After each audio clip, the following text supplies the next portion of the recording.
Hello everyone, welcome to my channel Bhagya thoughts. ఎలా ఉన్నారండి? అంత బాగున్నారా? అయితే ఈరోజు రెసిపీ వచ్చి స్వీట్ అండి. ఇది బ్రెడ్తో చేసే రసమలై అనమాట. చూడడానికి చాలా బాగుంది కదా, తింటే ఇంకా బాగుంటుంది అనమాట.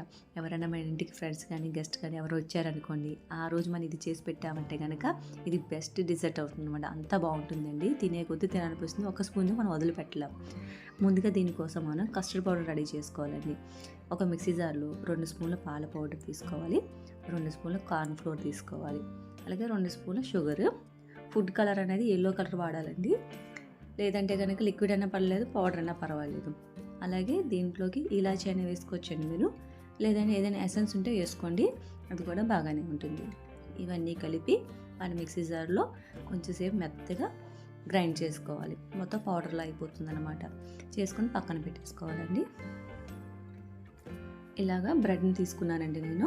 ఇలా బ్రెడ్ చుట్టూరా ఉన్న ఆ బ్లాక్ అనేది మొత్తం మనం కట్ చేసేసుకోవాలి, ఎందుకంటే గట్టిగా ఉంటుంది కదండి. అది మనం వండితే కనుక బాగుండదు అనమాట. అది కట్ చేసి పక్కన పెట్టేసుకోవాలండి.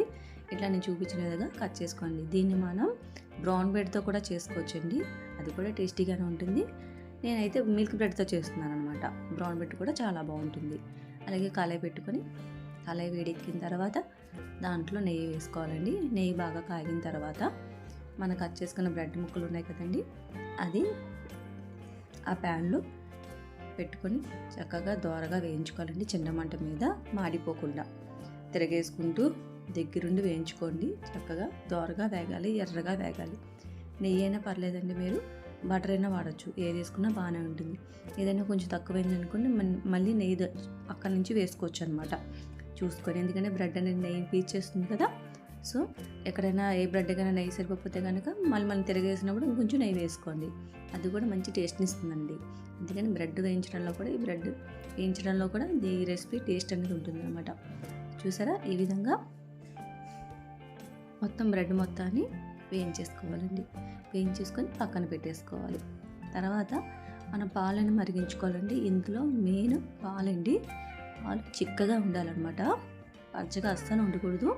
నేనైతే దీనికోసం 4 స్లైసెస్ తీసుకున్నాను కదా, దీనికి 1/2 లీటర్ పాలు తీసుకున్నానండి. బాగా మరగాలి, ఎంత బాగా చిక్కగా ఉంటే అంత బాగుంటుంది మలై.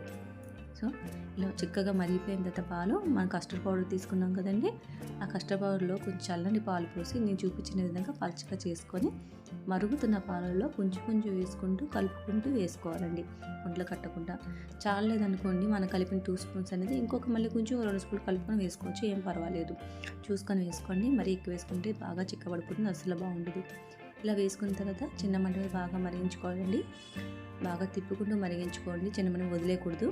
అలాగే సరిపడే షుగర్ కూడా చూసుకుని ఇప్పుడే వేసేసుకోండి. ఇలా చూపించిన విధంగా బాగా కలుపుకుంటూ దగ్గర చేసుకోవాలండి. చూసారా, ఇలా అయిపోతుంది కదా చిక్కగా.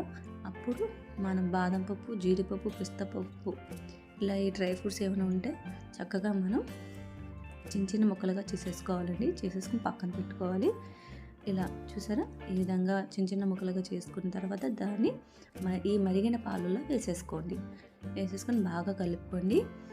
మన ఎసెన్స్ అనేది ఏదైతే ఇలాచీ కానీ ముందే వేసాం కాబట్టి ఇంక ఇందులో ఏమీ వేసాం పర్లేదండి, చాలా బాగుంటుంది. యాక్చువల్లీ మళ్ళీ తిన్నా కూడా చాలా బాగుంటుంది. అలాగే మనం ముందుగా వేయించుకున్న బ్రెడ్ పీసెస్ అన్నీ కూడా ఒక ప్లేట్లో చూపించిన విధంగా చక్కగా అమర్చుకోవాలన్నమాట, ఒకదాని మీద ఒకటి. ఇలా అమర్చుకున్న తర్వాత నీట్గా మనం అలా రెడీ చేసుకున్నాం కదండి, దాన్ని కొంచెం వేడిగా ఉన్నప్పుడే దాని మీద మనం వేసేసుకోవాలి. బ్రెడ్ మొత్తం నిండేటట్టుగా వేసుకోండి, అప్పుడు చాలా బాగుంటుంది. బ్రెడ్ మొత్తం పాలను పీల్చుకుంటుంది కదా, బ్రెడ్ మొత్తం పాలను పీల్చుకొని మలై అనేది చాలా టేస్టీగా ఉంటుందండి. ఆ బ్రెడ్ పట్టేటప్పుడు ఇంకా బాగా బాగుంటుంది అనమాట. బ్రెడ్ టేస్ట్ అనేది మారిపోతుంది కంప్లీట్గా. చూసారా, ఈ విధంగా మొత్తం బ్రెడ్ మొత్తం మునిగే వరకు మలై మొత్తం వేసేసుకోవాలి, చూపించిన విధంగా. చూసారండి, బాగుంది కదా. చివరిగా మనం దాని మీద బాదం పప్పు, జీడిపప్పు ముక్కల్ని పైన జల్లుకోవాలండి. ఇలా జల్లుకున్న తర్వాత అయిపోతుంది మన మలై. చూడడానికి చాలా బాగుంది కదండి, నోట్లో పెట్టుకుంటే కరిగిపోతుంది అనమాట, అంత బాగుంటుందండి. ఫ్రిడ్జ్లో పెట్టండి, ఫ్రిడ్జ్లో 2 అవర్స్ పెట్టిన తర్వాత తీస్తే బాగా చల్లగా కూల్ అయింది తింటే చాలా బాగుంటుంది అనమాట. చూసారు, చాలా బాగుంటుంది కదా. మీకు నచ్చితే లైక్ చేసి, షేర్ చేసి, సబ్స్క్రైబ్ చేయడం మాత్రం మర్చిపోకండి. Thank you.